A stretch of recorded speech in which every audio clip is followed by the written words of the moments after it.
Bonsoir, bonsoir à toutes et à tous.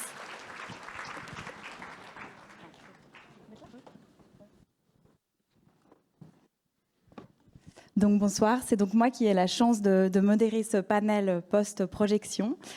Donc voilà, je suis Tania Zaspinard. On va procéder en 3 parties ce soir. Tout d'abord, je vais poser quelques questions à Lisa Guéric, donc la réalisatrice du film qui est ici. Bonsoir, merci d'être là. Bonsoir tout le monde.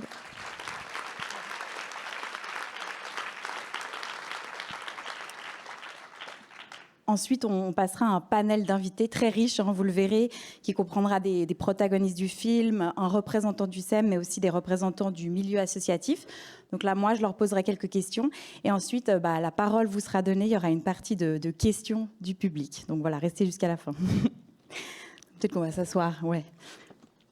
Un peu d'eau aussi, peut-être. Ouais, merci. Hop. Écoutez, alors, je me fais servir. Merci beaucoup. Donc Lisa, merci d'être venue ce soir. Tout d'abord, félicitations pour votre film. Ça va, c'est la folie depuis qu'il a été projeté. Oui, je suis très contente parce qu'il y a beaucoup d'intérêt pour le film.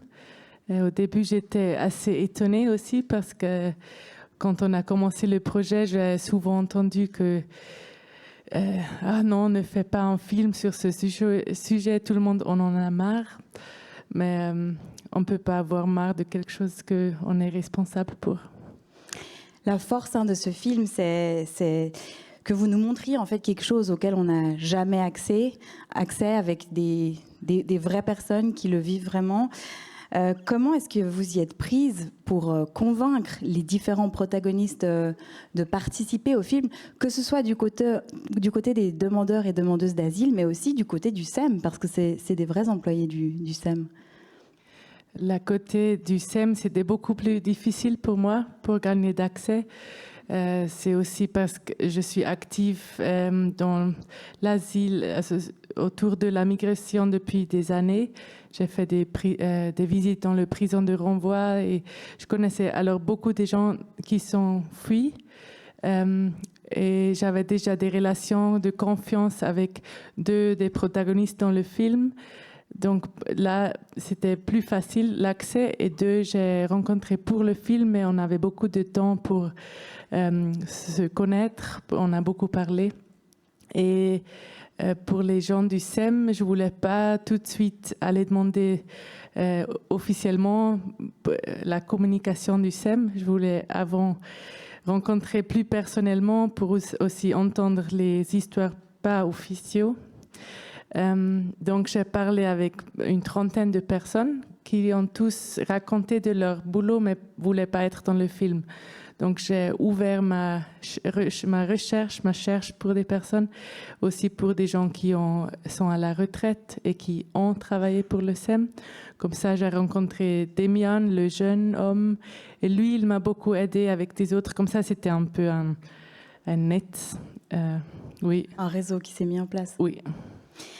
Ce film, il parle aussi de la difficulté de devoir reparler de certains moments de sa vie qui sont traumatisants. Comment vous y êtes prise justement pour amener les protagonistes du film à en reparler? Comment vous avez préparé avec elles et eux ce qui allait être peut-être dit ou non dans le film? Pour moi, c'était au début important de savoir que les protagonistes qui font partie du film, ils savent exactement ce qu'on veut faire et que moi, je sais qu'ils sont assez stables psychiquement, oui, pour refaire une chose tellement difficile. Et on a beaucoup parlé. Je crois que ça, c'était la chose la plus importante, d'avoir une relation de confiance. Et j'ai aussi pu parler avec des psychologues de traumatisme qui m'ont un peu expliqué comment ça fonctionne, qu'est-ce qu'il faut absolument éviter. Et pour les protagonistes, c'était toujours clair qu'ils peuvent toujours dire « j'en peux plus, il faut faire une pause ». Et pour quelques-uns, on a aussi défini un peu des parties de leur histoire que c'était clair, on ne va pas en parler parce que c'est trop difficile. À quel moment vous avez eu l'idée de faire cette inversion des rôles dans la deuxième partie du film, justement, où c'est les requérants et requérantes d'asile qui posent les questions. C'était dans la recherche, on a déjà filmé quelques entretiens juste pour s'habituer un peu à la caméra, pour se connaître. Et toujours à la fin, j'ai posé la question, si tu pourrais choisir un rôle dans cette situation, ça serait laquelle? Et c'était étonnant parce que la réaction, c'était toujours tellement libérant, on peut dire. C'est comme si, enfin, je ne suis plus toujours dans le rôle du réfugié. Et ça leur donnait une fantaisie, une envie d'en parler et tout ça. Donc pour nous, c'était clair qu'il fallait refaire ça pour le film. Et en plus, on espère que ça aide aussi pour voir la dynamique du pouvoir un peu plus claire. Justement, en préparant ce film, est-ce que vous vous êtes posé la question, est-ce que vous avez posé la question de l'impact potentiel de la participation des protagonistes au film sur leur processus d'asile qui était potentiellement encore en cours? Oui, j'ai parlé avec l'avocate des protagonistes pour savoir s'il y a des risques, parce que ça, c'était clair que je ne veux pas prendre des risques. Et elle m'a dit que ce n'est pas le cas, que ça pourrait même aider si le film il est bien et ça montre quelque chose d'important, ça pourrait aider leur cas. Mm-hmm. Comment vous êtes arrivé à vous intéresser de si près au processus d'asile? Comment vous y êtes prise pour vous plonger dans ce monde qui est assez opaque finalement? Je crois que c'est à cause des personnes que j'aime bien, que c'est des amis qui ont dû faire des auditions comme ça, qui m'ont raconté comment c'était difficile, comment c'est un système qui leur fait... C'est une sorte de violence, ce système. Et donc, ça m'a beaucoup touchée. Et je me sentais aussi responsable parce que c'est un système suisse que nous, qui ont la possibilité de participer politiquement, on porte aussi. Donc, je voulais en savoir plus. Et le plus que j'ai vu, le plus je me suis radicalisée, je crois. Comment... Ouais. Et comment vous y êtes prise justement pour en savoir plus sur ce système? Vous avez fait des recherches pendant plusieurs années, il me semble. Oui, j'avais la possibilité de parler avec beaucoup de gens. C'était aussi important pour moi pour oser de faire ce film parce que je trouve que c'est assez complexe comme sujet. C'est important qu'on est précis parce que c'est le débat sur l'asile, c'est tellement surchauffé. Tout le monde a tout de suite une opinion. Et pour moi, c'était important de vraiment savoir de quoi on parle. Donc, j'ai fait plein d'entretiens, autour de 30 que j'ai filmés pour vraiment savoir de quoi je parle. Ouais, c'est un débat très chaud, vous le disiez. C'est pour ça aussi que vous avez choisi une mise en scène très soft, très épurée. Aussi, c'est peut-être comme ça que sont les locaux du SEM. Oui, on a cherché un immeuble vide pour pouvoir le louer pour le tournage. Et on était très contente quand on a trouvé ce bâtiment-là avec ces éléments de béton qui font un peu prison, mais en même temps, il y a ce couloir immense. C'était visuellement aussi très attractif. Et en plus, on est parti avec tous les protagonistes dans cet immeuble. Puis on a demandé, est-ce que ça vous semble authentique pour un bâtiment de SEM? Et tout le monde a dit oui, donc on a dit c'est parfait. Les situations personnelles qui sont montrées et sur lesquelles s'appuie le film, est-ce que vous diriez qu'elles sont, vous qui avez justement parlé à énormément de gens, que ce soit des requérants ou requérantes ou du personnel du SEM, vous diriez qu'elles sont représentatives des auditions qui se passent tous les jours au secrétariat d'État aux migrations? Je crois les 4 auditions que vous avez vues, c'est un peu plus soft que normalement. Aussi parce que ces 4 gens qui posent les questions, c'est les seuls 4 que j'ai trouvés qui étaient prêts à faire partie du film. Donc, c'est des personnes très, très courageuses qui étaient aussi prêtes de se faire critiquer, de montrer visage pour ce rôle. Et j'ai souvent entendu que c'est encore avec moins d'empathie, avec beaucoup plus strict, beaucoup plus vite. Donc, je crois que ça risque d'être un peu trop soft. Vous avez été surprise quand vous avez pris connaissance justement de la réponse du secrétariat aux migrations concernant les demandes d'asile des 4 protagonistes. Comment vous avez réagi en apprenant qu'au début, elles étaient toutes refusées? Je le savais déjà quand on a commencé le projet. Vu que j'étais active dans le film de l'asile, engagée dans l'asile, j'ai surtout contact avec des gens qui ont des décisions négatives parce que ils ont besoin d'être supportés. Vous avez eu quoi comme retour des employés du SEM, du secrétariat aux migrations? On sent franchement un gros malaise quand même dans la dernière partie du film. Ce film a été projeté, il y en a beaucoup qui l'ont vu. Vous avez eu quoi comme retour? Je suis contente que tous les 8 protagonistes du film, ils disent qu'ils sont fiers d'en faire partie. Une des femmes qui pose les questions, elle a dit que le moment où les rôles sont échangés, c'était la chose la plus difficile qu'elle a dû faire pendant son temps à SEM.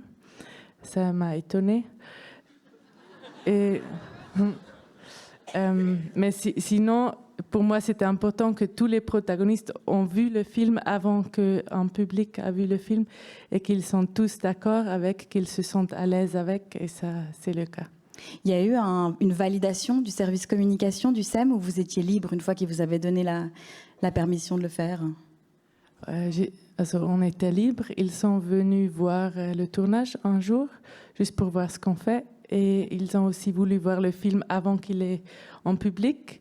Mais heureusement, il n'y avait rien dans le film qu'on a dû changer ou qu'on a changé pour le SEM, parce que pour moi, ça, j'aurais pas voulu faire. Bon, alors le film, il est déjà sorti. Bon, il a eu déjà quelques prix, ça a été dit avant. Il est sorti au cinéma en Suisse alémanique, qui sort tout bientôt au cinéma en Suisse romande. Vous espérez avoir quel impact avec ce film? Pour moi, ce film peut être un début pour un débat plus différencié, plus sorgfältig, comme on dit. Ça, je ne peux pas vous aider, je suis désolée. Oui, un débat, tout le monde sait de quoi on parle. Parce que pour parler en connaissance de cause. Oui, et qu'on n'oublie pas qu'on parle des humains. Souvent, j'ai l'impression que c'est le grand problème dans toutes ces discussions autour de migration qu'on oublie. On parle des individus, on parle des personnes qui ont... c'est tout simple, mais avec des sentiments, avec tout ça. Et j'espère que les gens ils vont voir ça et commencer à penser autrement. En tout cas, je pense que ça apporte une pierre à l'édifice du débat de l'asile qui est très chaud en plus actuellement. Merci beaucoup Lisa Gehrig d'être venue nous parler quelques instants de votre film. Je crois qu'on peut l'applaudir.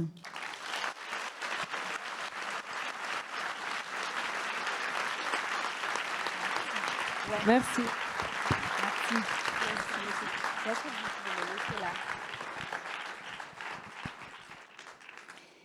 Et maintenant, du coup, on va passer au panel donc panel riche pour la discussion tous et toutes ensemble. Est-ce que vous montez sur scène et je vous présente, ou est-ce que je commence déjà à présenter tout le monde? On va les attendre. Ah, bonjour, voilà, il y en a un qui arrive. Bonjour. Voilà Pascal Onana. Bonjour. Bonsoir. Je vais vous mettre là. Guillaume Bégère, Raphaël Rey qui arrive, Maurizio Micheli et Living Smile Vidia. Voilà, on peut les applaudir, je les présenterai mieux dans quelques instants. Bonsoir tout le monde. Alors, Living Smile, Vidya, bonsoir. Voilà, il y aura une traduction qui sera faite. Donc, vous m'avez demandé de vous appeler Smiley, donc je vais vous appeler Smiley pendant le... D'accord. Vous êtes protagoniste du film, mais aussi actrice et activiste. Vous êtes une pionnière du militantisme trans en Inde. Votre carrière artistique, que ce soit à l'écran ou au théâtre, a été plusieurs fois récompensée. Et puis aujourd'hui, malgré le fait que vos demandes soient en cours, vous êtes très active sur la scène artistique suisse. Donc bienvenue. Pascal Onana, à côté de moi, bonsoir. Donc vous êtes également protagoniste du film, activiste camerounais arrivé en Suisse en 2018 pour une conférence. Vous n'avez jamais pu rentrer chez vous, on le voit dans le film. Aujourd'hui, vous vivez à Winterthur et vous êtes enseignant d'allemand bénévole et aussi travailleur social. Et récemment, vous avez publié Das Labyrinth. Je ne vais pas traduire parce que là, pour le coup, c'est tout bon. Qui traite justement de la question de l'asile. Bonsoir à vous. Bonsoir. Et il y a aussi Maurizio Micheli qui est avec nous. Bonsoir, monsieur. Bonsoir à vous. Alors vous êtes chef de la région Asile Suisse romande au secrétariat d'État aux migrations. Vous travaillez dans le système de l'asile pour la Confédération depuis longtemps. Ça fait depuis 1998, si je ne m'abuse. Exact. Voilà, bonsoir. Guillaume Bégère. Bonsoir également, donc responsable de la coordination juridique pour les personnes en procédure d'asile pour Caritas Suisse. Vous travaillez, vous, dans le domaine depuis une dizaine d'années. Et Raphaël Ray, à vos côtés, bonsoir. Bonsoir. Donc vous êtes chargé d'information du service réfugiés du CSP, donc c'est le Centre social protestant. Vous êtes aussi dans le domaine depuis plusieurs années et vous avez co-réalisé une recherche en anthropologie sur la notion de vraisemblance dans les procédures d'asile. On va voir, on a remarqué peut-être à travers ce film à quel point c'est une notion cruciale. Bonsoir. Bonsoir. Donc voilà notre panel pour ce soir. Je vous propose de procéder en trois parties. Tout d'abord, peut-être comprendre vraiment ce qu'est une audition et son rôle dans le processus d'asile et se pencher un peu sur la question de la vraisemblance qui est assez cruciale. Ensuite, on se penchera sur l'impact en fait, de la santé mentale, la prise en charge dans le domaine de l'asile. Puis peut-être on posera la question qui a été magistralement posée à la fin du film de est-ce que le système d'asile suisse est viable, est-ce qu'il va bien ? Mais je vous propose qu'on commence directement avec vous, Smiley. Peut-être déjà, voilà, on l'a vu à la fin du film, il y a un récapitulatif, on ne sait pas quelle a été la décision concernant votre procédure. Peut-être, si vous êtes d'accord, nous dire où vous en êtes et puis peut-être aussi pourquoi vous avez accepté justement de participer à ce film.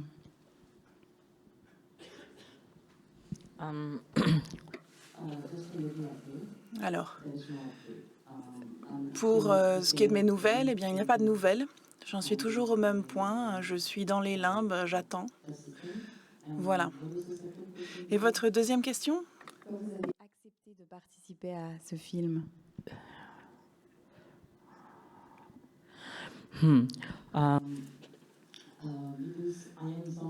Eh bien, je suis quelqu'un qui aime raconter des histoires, qui aime parler, et je suis aussi quelqu'un qui est en lutte. Donc à chaque fois qu'on me donne l'occasion de parler des luttes, de parler des histoires des gens, eh bien, je saisis cette occasion. Vous avez parlé de risques. Eh bien, je voudrais revenir sur la question des risques. Pour les demandeurs d'asile comme nous, bien sûr, il peut y avoir des risques, mais je ne pense pas qu'il y en ait plus à apparaître dans un film qu'à être demandeur d'asile déjà, parce que nos vies sont déjà en jeu. Moi, je viens d'Inde et j'ai traversé 1000 obstacles. Ma vie elle-même était en danger, ne serait-ce que du simple fait que j'ai remis le système en question. Ici, je suis demandeuse d'asile. Je suis dans une sorte de non-lieu dans les limbes, mais je n'ai plus rien à perdre. On me parle de risques, mais chaque jour, je peux recevoir un refus, je peux être déportée, tout peut arriver. Mais avant que cela n'arrive, eh bien, à chaque occasion que j'aurai, eh bien, je ferai entendre nos voix. Je ferai entendre nos voix auprès des citoyens suisses. Je pense que c'est un risque qui mérite d'être pris.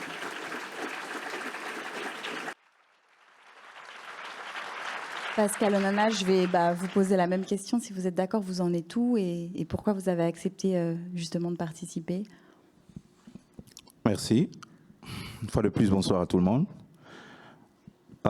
J'ai accepté, c'est d'abord très très difficile pour moi d'accepter de revivre cette expérience traumatisante. C'est pour ça que je ne regarde plus ce film. Je l'ai regardé une seule fois et je n'ai plus la force ni l'envie de le regarder une autre fois. Lisa, la régisseure, m'a contacté pour faire le film. Je crois 4 à 5 fois. J'ai toujours dit non. Parce que c'est difficile de revivre de tels moments. C'est très, très difficile. Mais après, je me suis posé des bonnes questions. J'ai arrêté de penser uniquement à moi. Je sais que la question d'asile est une question très pertinente et malheureusement, telle que la situation, telle que la procédure d'asile est aujourd'hui, c'est un danger. Pas seulement pour les requérants, mais pour toute la société. Alors je me suis dit, je vais m'engager dans quelque chose, je vais essayer entre guillemets, de me sacrifier à la cause pour montrer un tout petit peu ce qu'il y a à l'intérieur, ce qui se passe pendant les auditions, et puis avec l'espoir de sensibiliser davantage le monde, et puis apporter quelques réflexions, si possible. Parce que, comme je l'ai dit à l'équipe, pour moi c'est trop tard, mais je n'aimerais plus que cette situation continue. Parce que là, il y a des individus qui sont retraumatisés et qui sont envoyés dans la société et tout peut arriver. Donc, ma situation en ce moment, je suis encore dans l'attente. Oui, je suis encore dans l'attente. Merci. Maurizio Micheli, allez-y. C'est justifié.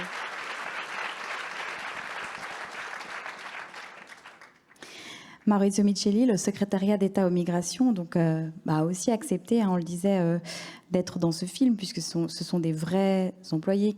Pas tout le monde travaille encore au SEM, je crois, mais le film a été projeté parmi vos équipes. Quelles ont été les réactions? Bien, bonsoir à tout le monde déjà. On l'a projeté 2 fois à Boudry, le film. Et puis, c'est clair qu'il est difficile pour un collaborateur, une collaboratrice du secrétariat d'État en migration qui fait de la procédure d'asile, d'être mis à nu aussi par rapport à certaines images. Et au final, on peut sortir avec 2 sentiments. Soit on caricature notre travail, et puis voilà qu'il y a une réaction tout à fait de autoprotection et très naturelle qui se passe. Ou alors on essaye de prendre peut-être le film comme une espèce de situation de recul où on peut aussi faire une certaine introspection par rapport à notre travail. Alors il y a un peu les 2 choses qui se cumulent. Certaines personnes pensent à une certaine caricature à certains moments, d'autres le prennent aussi comme une introspection. Et ça, je pense qu'il faut accepter les deux aspects. Moi, je prends les 2 aspects. Je suis toujours quelqu'un de très ouvert et puis j'ai fait quelques 2000 auditions dans ma vie professionnelle aussi avant d'avoir une fonction dirigeante. Et je crois que dans toutes mes auditions, je me suis reconnu toujours dans une certaine forme d'empathie, de certaine compréhension aussi de la situation, même si j'incarne le rôle, si vous voulez, de celui qui détient l'autorité. On l'a dit dans le film, on a parlé de pouvoir. Peut-être son mot très très fort, mais ça résume aussi un peu bien l'importance de notre travail aussi par rapport à cela. Le respect qu'on doit aussi aux personnes qu'on a devant nous et aussi le respect qu'on doit à notre employeur et à la société. Oui, on va justement un peu élaborer autour de cette notion justement de vraisemblance de décision en fait qui vous est donnée. Mais peut-être juste Raphaël Ray pour qu'on comprenne bien de quoi on parle parce que pas tout le monde connaît la procédure d'asile. Donc l'audition c'est vraiment le moment clé du processus et qu'est-ce qui se passe avant, qu'est-ce qui se passe après? Voilà, peut-être en quelques mots si vous êtes d'accord. Alors ça va être vraiment en quelques mots parce qu'il se passe beaucoup de choses avant et après. Mais effectivement, on est vraiment au cœur de la procédure d'asile. C'est vraiment à ce moment-là que la personne, on va se demander si les motifs, son récit, les motifs sont des motifs d'asile, et puis si ce qu'elle dit est vraisemblable. Mais il faut bien comprendre que pour en arriver là, la personne a dû déjà passer par de nombreuses étapes. Je pense que le premier, c'est quand même le chemin de l'exil, qui est un chemin, on le sait, très difficile, semé d'embûches, et beaucoup de personnes n'arrivent pas sur les territoires européens et suisses pour pouvoir déposer la demande d'asile. Et puis ensuite, il y a toute une série d'obstacles procéduraux qui vont se poser avant de pouvoir exposer ces motifs d'asile. Il faut montrer que on doit montrer qu'on n'est pas passé par un autre État européen, on doit montrer qu'on n'a pas reçu de protection dans un autre État tiers dit sûr, on doit montrer qu'on ne vient pas d'un autre pays qu'on juge comme sûr. Il y a toute une série de ce qu'on appelle des motifs de non-entrée en matière qui vont venir avant ce moment de l'audition. Et puis après l'audition, eh ben effectivement, c'est un moment. Des auditions, il n'y en a pas beaucoup. Il y en a une rapide et il y en a une longue. Et puis c'est là où, en fait, où le récit de la personne va vraiment être mis sur le papier. Et ensuite, ce papier, le fameux PV de l'audition qu'on voit dans le film, aura aussi sa vie propre, si j'ose le dire. Il peut passer dans les mains de différentes personnes pour, au final, arriver à une décision. Oui, Guillaume Bégère, hein, vous faites partie de celles et ceux qui ont un nouveau rôle depuis la réforme de la loi sur l'asile. Donc, la réforme a été votée en 2016 avec comme objectif d'accélérer la procédure. C'était l'objectif qui était donné par ses partisans. Et puis ensuite, c'est entré en vigueur en 2019. Donc là, dans le film... comme vous, Pascal et Smiley, vos auditions ont eu lieu avant cette réforme. En fait, on voit une personne qui est à votre droite qui dit pas grand-chose. Donc ça, c'était le vous d'avant. Maintenant, le vous de maintenant, c'est un conseil juridique en fait qui est là. Ça donne un ton un peu différent. En fait, quel est votre rôle? À quoi vous servez? Est-ce que vous parlez un peu plus que ce qu'on voit dans le film? Bonsoir tout le monde. Alors, ça dépend, j'ai envie de dire.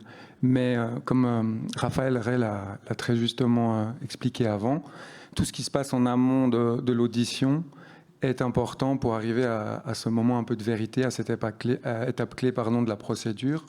Et dans ce contexte-là, notre rôle, donc, aux protections juridiques gratuites qui ont été instituées, comme vous l'avez dit, suite à la réforme entrée en vigueur en 2019, c'est de la meilleure manière possible, la plus complète, accompagner nos mandantes et nos mandants jusqu'au moment notamment de l'audition. Et ça passe par un accompagnement de notre service de consultation que les personnes, une fois arrivées au centre, vont pouvoir rencontrer après 2 ou 3 jours.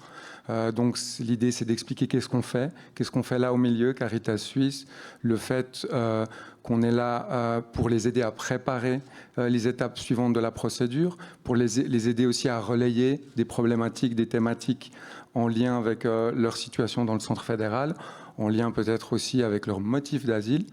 Et puis dans ce contexte-là, donc on a vraiment l'intervention de mes collègues du Conseil. Et dans un deuxième temps, assez rapidement, parce que la procédure va vite, effectivement, un accompagnement, une préparation à l'audition, où on va essayer de la meilleure manière possible d'expliquer à nos mandantes et nos mandants comment se déroule l'audition, quel est le but, qu'est-ce que l'autorité va chercher à définir, quel est notre rôle aussi en tant que représentant juridique. Et c'est vrai que Lisa Gehrig a fait mention, je crois que c'était elle, oui, en disant qu'elle avait eu un retour sur un climat d'audition, on va dire, relativement apaisé, qui ressort du film. C'est en partie mon sentiment aussi, dans le sens où il y a effectivement parfois des auditions qui sont plus dures, où peut-être un rapport de force peut s'installer entre parfois la personne chargée d'audition, la personne qui est entendue, parfois aussi le représentant juridique, parce que nous, quelque part, on est une espèce de garde-fou afin de s'assurer que l'audition, entre guillemets, se déroule bien. Vous êtes en quelque sorte l'avocat. On est en quelque sorte l'avocat avec quand même une spécificité liée à la procédure elle-même et à l'audition qui fait que nous, on ne va pas pouvoir répondre, on ne va pas plaider, on ne va pas pouvoir répondre aux questions de nos mandantes et de nos mandants. On va simplement pouvoir intervenir si on estime que c'est nécessaire et faire des remarques ou poser des questions additionnelles qui vont dans le sens du récit de notre mandante ou de nos mandants. Smiley, vous le dites dans le film, vous n'étiez pas préparé spécialement en fait à cette audition. Est-ce que vous auriez aimé être davantage justement préparé à ce qui allait se passer? Est-ce que quelqu'un qui vous aurait accompagné aurait rendu la chose peut-être moins difficile ou c'était vain?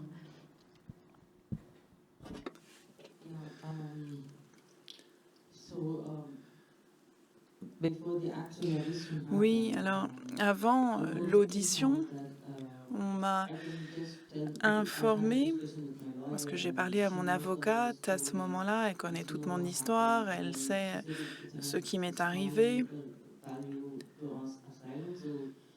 Et elle croyait vraiment à mon dossier. Et ce qu'elle m'a conseillé de faire, c'était de répondre ouvertement à toutes les questions. Elle m'a simplement prévenu du fait que la personne de l'entretien serait extrêmement neutre, ne montrerait aucune émotion, donc il ne faudrait pas chercher d'empathie ou d'émotion. Il faut simplement répondre aux questions de la manière la plus neutre possible. Et voilà, tout irait bien. Voilà, donc pour ça, j'étais préparée. On m'avait prévenu, donc on me pose des questions, j'y réponds, très bien. Et puis une fois que j'ai répondu aux questions, vous me donnez l'asile et puis on n'en parle plus. Mais psychologiquement, c'est encore une étape d'un voyage de vie, d'un parcours de vie qui commence quand on est jeune, quand on est enfant, tous les obstacles qu'on a rencontrés, comment on s'est senti. Et j'étais prête à raconter mon histoire, je m'étais préparée, mais je dois dire que j'aurais aimé recevoir un soutien psychologique en amont ou qu'il y ait des orientations. Alors ici, je ne jette la pierre à personne. Hein. Vraiment, j'essaye d'exprimer les choses de la manière la plus positive possible. La première fois que j'ai eu cette audition, il y a eu la première audition, on ne m'a pas dit que j'aurais eu l'occasion de développer. Et dans la deuxième audition, on m'a dit non, mais ça, vous en avez déjà parlé dans la première audition. Donc ça, c'est difficile à gérer, c'est difficile de s'exprimer librement et de ne pas tenir compte de ces remarques qu'ils peuvent faire. Ça aurait été utile. Je sais aussi qu'ils essayent d'être neutres, mais comment est-ce qu'on répond? Comment est-ce qu'on gère son propre traumatisme quand on revit son traumatisme? J'aurais aimé avoir un soutien pour savoir comment présenter les choses. Parce que on se stresse tellement que c'est plus une audition. Pour moi, c'était plutôt un interrogatoire. On me dit, voilà, vous avez dit quelque chose, maintenant prouvez-moi que vous êtes une victime. Et finalement, j'ai ressenti beaucoup de pression. C'était pas simplement raconter ce qui m'est arrivé que je devais faire, c'était raconter ce qui m'est arrivé et prouver que c'était vrai. Et ça, c'est beaucoup plus difficile. J'aurais aimé donc un soutien pour pouvoir faire cela. Puis aussi, il faut savoir rester forte.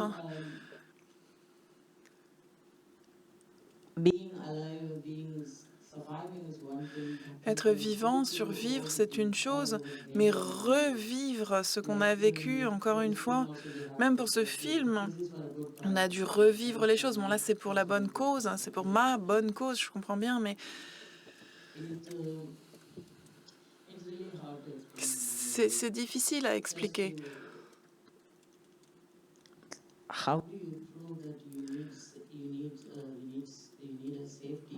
Comment est-ce que l'on peut prouver qu'on a besoin d'être en sécurité, qu'on a besoin de protection, qu'on a besoin d'asile? J'aurais aimé pouvoir bénéficier d'un système d'appui et d'une préparation en la matière. Merci.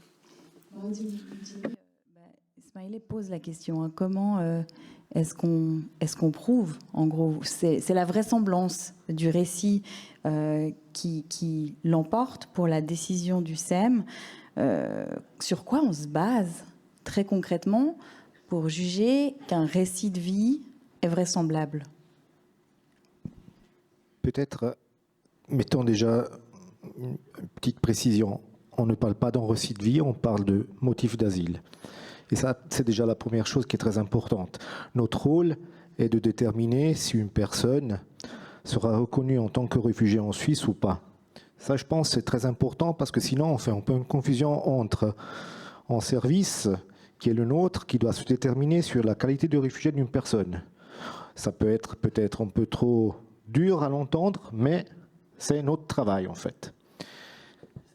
Par la suite, j'ai entendu dans le film, il y avait plusieurs fois le terme vérité, précision, etc. Certes, c'est des choses très importantes, mais vous l'avez dit. La question de la vraisemblance est une notion assez juridique, on peut dire ça comme ça. Le droit n'est pas une science exacte. Hein. Je veux dire, c'est une science humaine. Donc, à un moment donné, nous sommes confrontés à des motifs d'asile sur lesquels nous allons essayer de déterminer s'il y a de la crédibilité là derrière.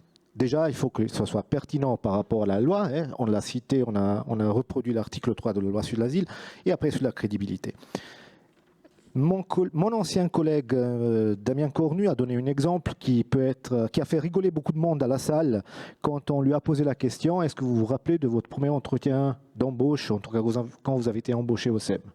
Il n'a pas su donner le nom exact, en fait, il n'a pas su donner le nom de la personne avec qui il avait eu l'entretien, mais il a fourni un détail périphérique qui était assez intéressant.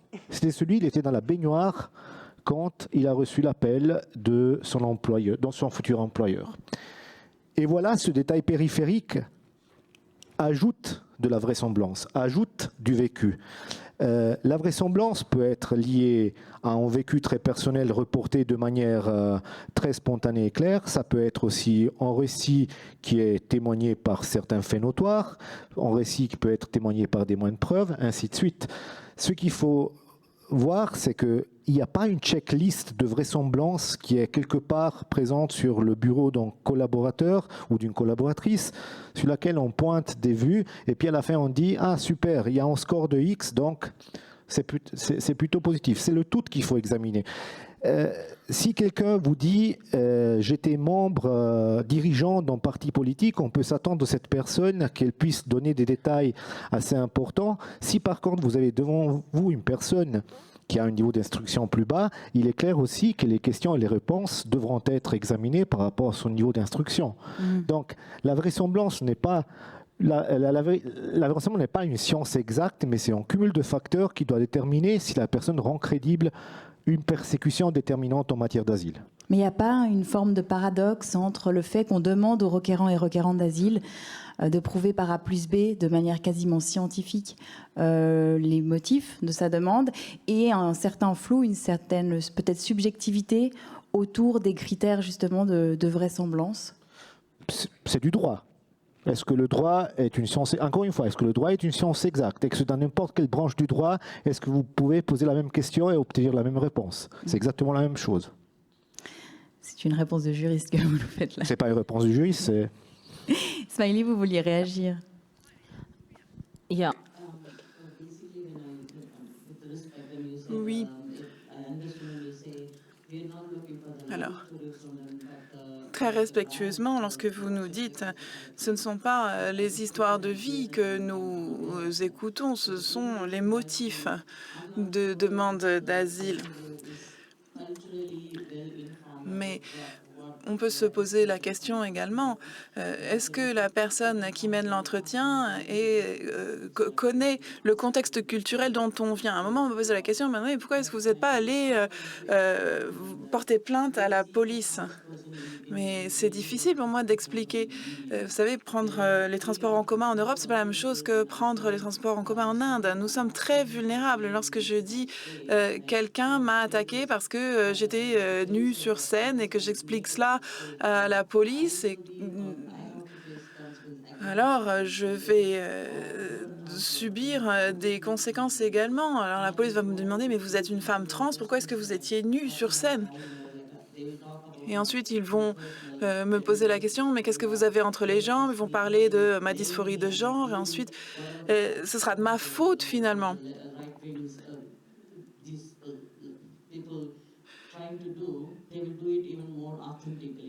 Et en plus, si ce sont des gens d'extrême droite, eh bien, ils vont profiter de la loi.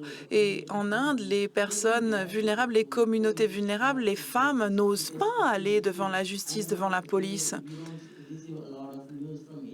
On entend des nouvelles qui viennent d'Inde, bien sûr, mais on entend, par exemple, des femmes qui sont déshabillées et qui sont promenées dans les rues nues comme ça, et ensuite elles subissent des viols collectifs et il ne se passe rien.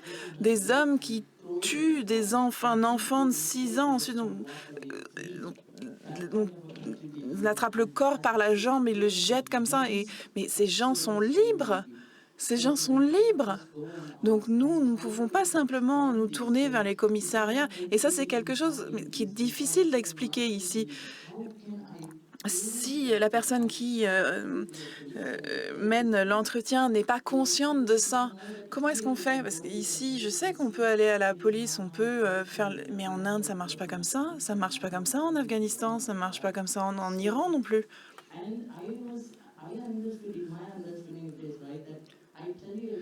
Donc, moi, je veux bien, je veux bien tout vous dire et ensuite vous vérifier si tout est vrai ou non, si ça ressemble à quelque chose de correct.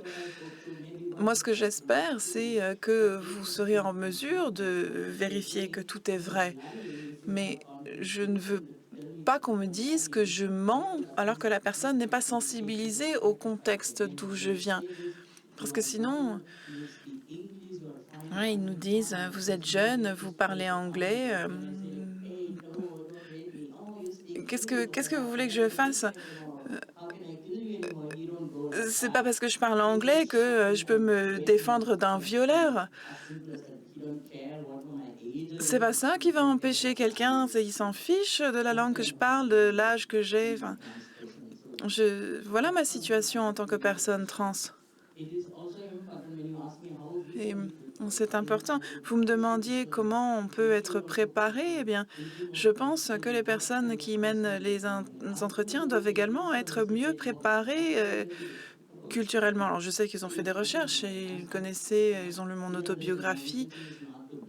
Mon intention ici, ce n'est pas de pointer quiconque du doigt, mais de vraiment demander à ces gens-là. Vraiment, ici, je ne jette la pierre à personne. C'est vraiment... donner un retour positif. Il faut que vous nous donniez plus de respect, plus d'espace. Merci. Maurizio Micheli, je vous laisserai répondre. Juste, Raphaël Ray, vous vouliez réagir à ce que vient de dire Smiley? Non, je voulais réagir à ce qu'avait dit monsieur avant, mais je pense que la réponse est très claire, oui. Maurizio Micheli, qu'est-ce que vous répondez à ça? Vous aimeriez que je réagisse sur quel point précisément? Sur la préparation, déjà par rapport aux particularités locales. Est-ce que, par exemple, les employés du SEM s'occupent d'une certaine région et connaissent bien la région? Ou alors, est-ce qu'ils font toutes les auditions? Et puis, sur la situation de la personne, à quel point on est préparé à la situation de la personne avant de l'auditionner et à quel point on prend le degré de traumatisme en compte avant de faire l'audition? Ok. Alors, est-ce que les collaborateurs du SEM se spécialisent? Ils se spécialisent par l'expérience et surtout par le profil des personnes qui arrivent. Si vous avez la moitié de demandes d'asile en provenance d'un pays X, c'est clair que par la force des choses, tout le monde va devoir s'y mettre à ce pays, et puis les informations seront véhiculées de manière encore plus pointue et précise. On connaît en ce moment-là deux régions de provenance majoritaires, la Turquie et l'Afghanistan. Donc voilà, en ce sens-là, c'est clair que c'est un peu les pays pour lesquels tous les collaborateurs deviennent de plus en plus spécialistes. Après, vous avez des demandes d'asile en provenance de pays qu'on ne voit pas beaucoup. Je veux dire, il y a certaines situations où vous découvrez aussi un peu le pays avec la personne qui demande l'asile. C'est normal, c'est comme ça. Et puis là, on a un service de documentation qui nous aide justement à rechercher les informations pertinentes sur le pays. Le parcours de la personne, mon collègue Guillaume le disait tout à l'heure, ce qui est important, c'est qu'avant même d'entrer dans ce qui est l'audition sur les motifs, il y a quand même un processus déjà d'information qui est véhiculé par la protection juridique, une préparation à l'audition. S'il y a des situations pertinentes qui peuvent nous aider également par rapport à la tenue de l'audition, elles nous sont communiquées. C'est déjà la première porte d'entrée, c'est vers la protection juridique. C'est pratiquement eux qui voient presque en premier les personnes plutôt que le collaborateur spécialiste du SEM. Donc là-dessus, il y a déjà une passerelle d'information qui aujourd'hui se fait, et se fait bien. Je veux dire, on reçoit des signalements. Attention, cette personne a plutôt une sensibilité ici, ou bien comme ça. Toutes sortes d'informations pertinentes pour la préparation de l'audition, notamment les persécutions liées au genre, elles doivent être signalées aussi, et là-dessus aussi on peut réagir par rapport à une configuration particulière. Est-ce que nous, on ne peut pas savoir si une personne, et je me permets d'utiliser votre terme, est traumatisée ou pas le jour de l'audition, mais si par hasard on devait vérifier que la personne se porte en tel point mal que l'audition n'est pas possible en ce moment-là, je veux dire, il y a eu des situations où on doit interrompre l'audition et puis donner peut-être une pause, ou alors une période de tranquillité, puis reconvoquer la personne par la suite. Mais c'est des choses qui, par expérience, on constate. C'est là peut-être qu'il y a une différence que je me permets d'abonder par rapport au film, dans notre expérience du quotidien. J'espère qu'on est un peu plus empathique aussi par rapport à cela. Ça, c'est très important. Là, par exemple, c'est la présentation avant tout de l'ancienne procédure d'asile qui est véhiculée par le film. Aujourd'hui, par exemple, quand il y a une pause durant l'audition, la personne qui a demandé l'asile reste très rarement seule. Il y a son mandataire qui discute avec, l'interprète qui peut discuter avec. Ça se passe de manière un peu plus empathique, si on veut, par rapport à ce qui est présenté exactement. Pardon ? Heureusement. Ah, pardon. Oui. Mais justement, Voilà. posons la question à Guillaume Bégère. La réforme a été beaucoup critiquée à l'époque, notamment par le CSP et Caritas. Est-ce que l'accompagnement, enfin pas plusieurs... oui, non Est-ce que l'accompagnement a amélioré ce point, selon vous ? Alors pour la petite histoire, Caritas avait soutenu cette réforme justement parce qu'il y avait la mise en place d'une protection juridique. Et effectivement, ça a fait pas mal discuter dans le domaine de l'asile et de la défense du droit d'asile, parce qu'on avait vraiment cette idée d'accélérer les procédures, d'accélérer fortement les procédures. Et le parallèle, c'était la mise en place d'une protection juridique. Pour revenir sur ce qui a été dit, est-ce que le système, est-ce que cette protection juridique a permis d'améliorer le système ? Je pense en partie oui. Je pense en partie oui, notamment en ce qui concerne justement l'avant-audition, les premiers pas de la procédure, ou le fait de pouvoir comprendre quand même comment se déroule la procédure, le fait d'avoir des explications sur qu'est-ce qui est attendu, le fait de pouvoir regarder ensemble les moyens de preuve, le fait d'expliquer parfois aussi la simple présence d'un représentant juridique. Moi, j'ai vraiment eu des expériences où, et certains de mes mandants me l'ont dit par la suite, où moi j'ai ressenti que ma présence en audition, on ne va pas se voiler la face, l'audition ça reste une épreuve, c'est toujours une épreuve pour les personnes qui la vivent, et je crois qu'on a eu des témoignages à ce niveau-là qui se passent, de commentaires. Après, ça, c'est un élément qui est important, c'est l'information, c'est la manière dont l'audition va être menée. Et puis après, il y a tout le reste, c'est-à-dire qu'il y a la situation des personnes au moment où elles arrivent, la situation des personnes au niveau personnel, leur âge, leur expérience de vie, leur état de santé qu'on a mentionné. Et puis ce qui se passe, c'est que dans la procédure accélérée, il y a encore un certain nombre de situations, même si je pense que globalement, il y a des progrès qui ont été réalisés par rapport à la mise en œuvre. Il y a encore des situations où malheureusement les personnes arrivent en audition et effectivement, ça a été dit aussi dans le film, on ne sait pas quel est leur état de santé. Donc d'une part, on ne sait pas à quel point l'audition va être traumatisante parce qu'elle est très souvent à des degrés différents et on ne sait pas à quel point l'état de santé va peut-être avoir une influence sur la capacité à raconter ses motifs, la capacité à finalement remplir les attentes de l'autorité par rapport à notamment la notion de vraisemblance. Et je pense, juste pour terminer, que ces éléments-là sont absolument fondamentaux parce que, on le sait, et des études l'ont démontré, 50 à 60%, voire peut-être même plus, des personnes sont dans un état de stress post-traumatique au moment où elles arrivent en Suisse, comme aussi l'a relevé Raphaël tout à l'heure. Justement, Pascal Olana, sur cet état dans lequel on est au moment où il faut faire acte de vraisemblance, comment vous avez vécu et qu'est-ce que vous avez à dire sur ce fardeau de la preuve en fait, qui est vraiment mis sur le ou la requérante d'asile? Oui, merci. Déjà, ce que je veux dire, c'est que il faut une procédure d'asile, ça c'est sûr. Il faut une audition, ça c'est très important. C'est quelque chose que nous ne remettons pas en cause. Mais ce que nous remettons, moi particulièrement, je remets en cause, c'est comment. Je vais d'abord dire que ce que vous avez vu aujourd'hui, ce soir, c'est une audition. Mais ce que nous vivons la plupart du temps, c'est un interrogatoire. Et ça doit absolument changer.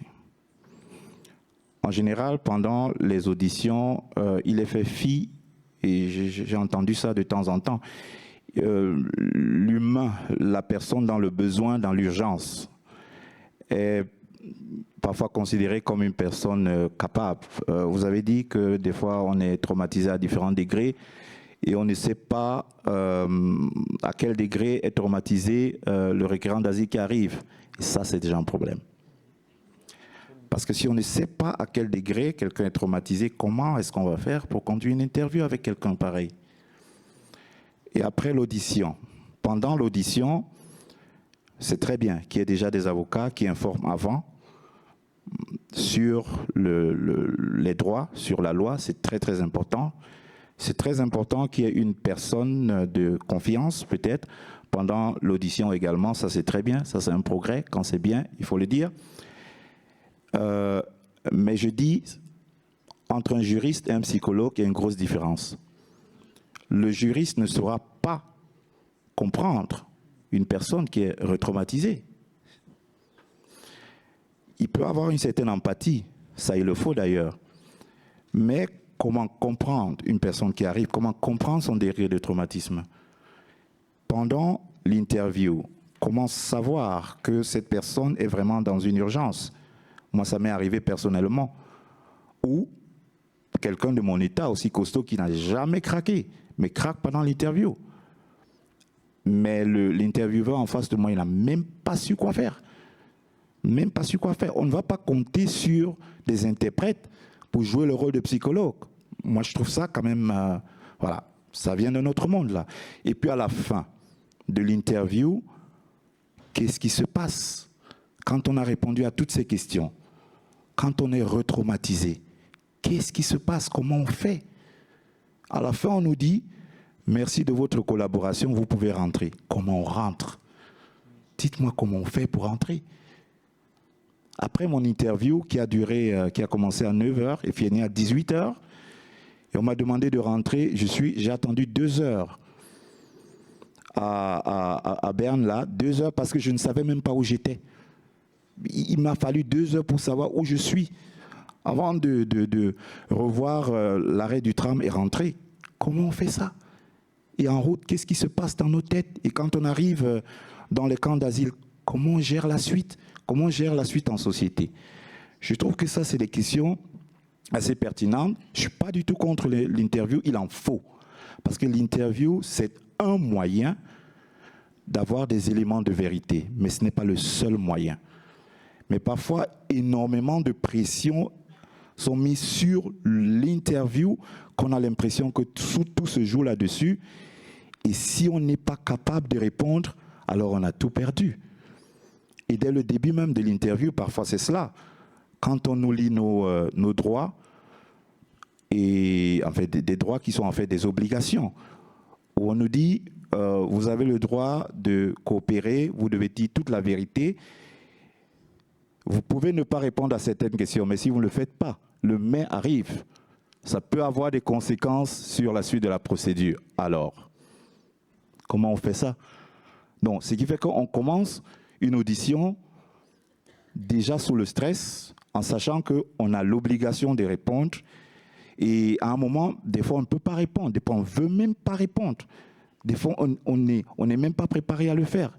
Et comment on fait? Raphaël Ray.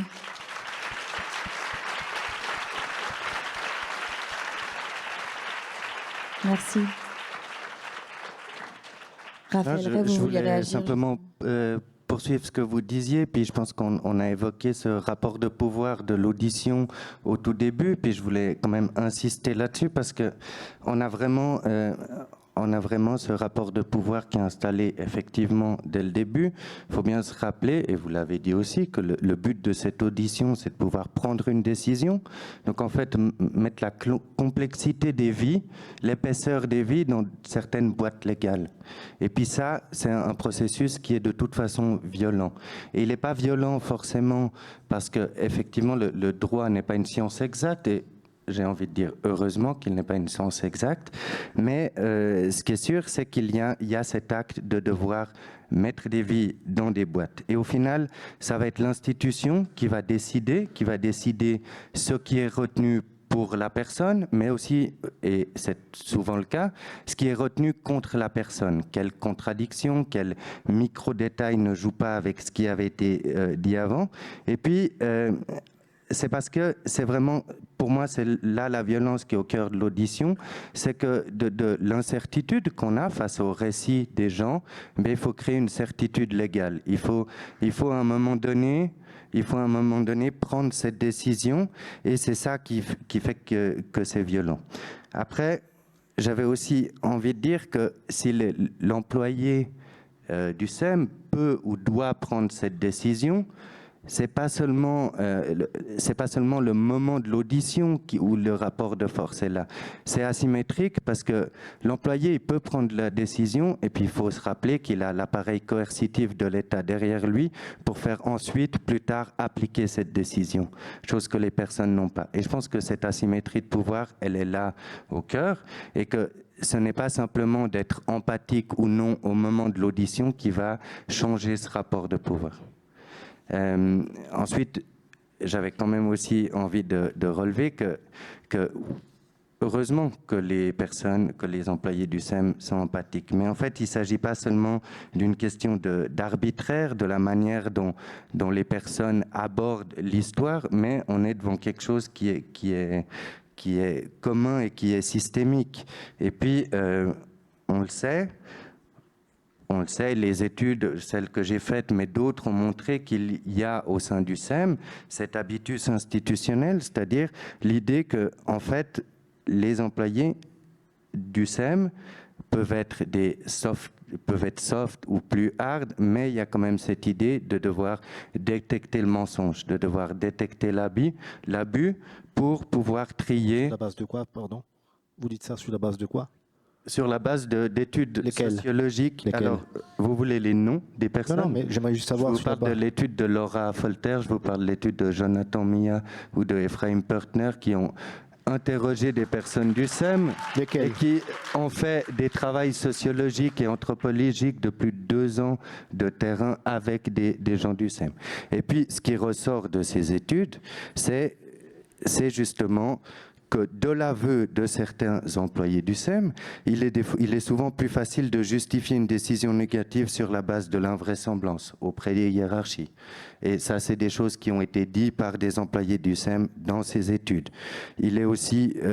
Ça a été aussi montré qu'en fait, à force de chercher le micro-détail et le détail des histoires, eh bien, les gens, c'est ce que vous dites dans le film, on va vous demander combien de personnes étaient présentes à ce moment-là.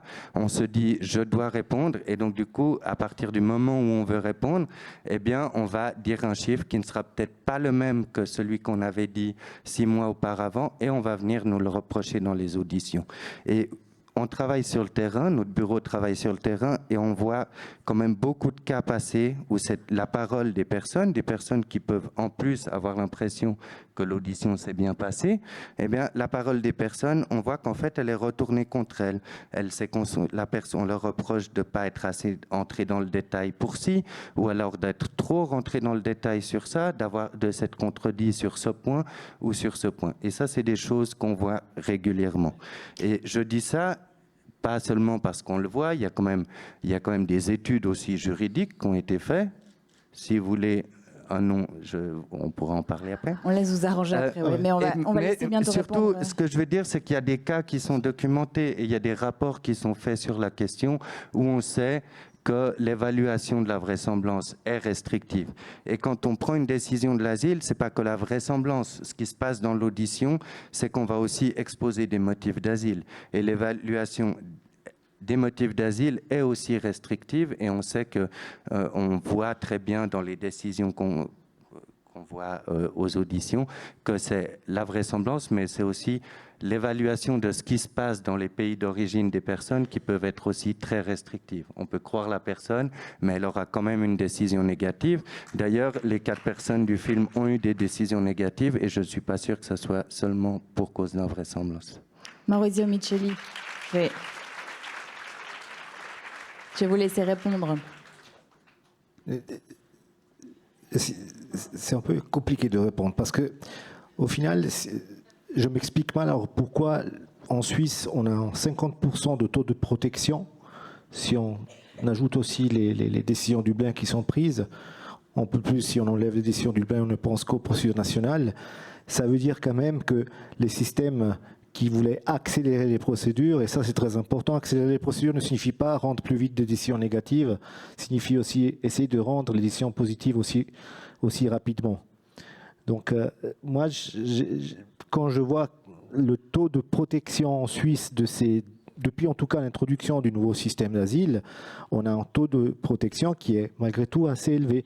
Mais sur cette culture du soupçon, et puis ce que soulignait Pascal Onana avant, peut-être du manque de formation en psychologie, peut-être des employés du SEM, comment introduire cet élément dans le monde très juridique des auditions? Mais heureusement, on n'a pas que les juristes qui travaillent avec nous. Quelle est la formation en fait de quelqu'un qui... On peut avoir des Sciences Po, on peut avoir des juristes, on peut avoir des personnes qui ont fait des lettres. On a une panoplie de personnes qui viennent de tout horizon. Heureusement, le droit d'asile n'est pas un droit où on doit absolument associer un juriste pour évaluer notre travail, mais c'est un travail qui permet justement une certaine hétérogénéité des profils. Donc là-dessus, je veux dire, on a vraiment des expériences aussi de vie professionnelle qui ne sont pas uniquement liées à la lecture de la Constitution fédérale. Je veux dire, on a aussi des expériences de terrain qui sont complètement différentes. Et mes collègues dans le film, en tout cas les anciens collègues que j'ai pu reconnaître dans ce film, l'ont aussi exprimé dans leur parcours de vie. Guillaume Bégère, ça nous amène, on n'aura pas le temps, on va bientôt passer aux questions du public, hein, mais ça nous amène sur la question de la santé mentale hein, qu'on évoque depuis un petit moment. Il y a la prise en compte au moment de l'audition.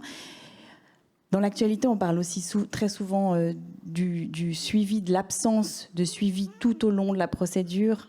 Souvent, quand il y a des drames qui se passent, si on parle de l'actualité, avec la prise d'otage qui a eu lieu vers Yverdon il y a quelques semaines, là aussi, il y a des lacunes de prise en charge d'un état mental.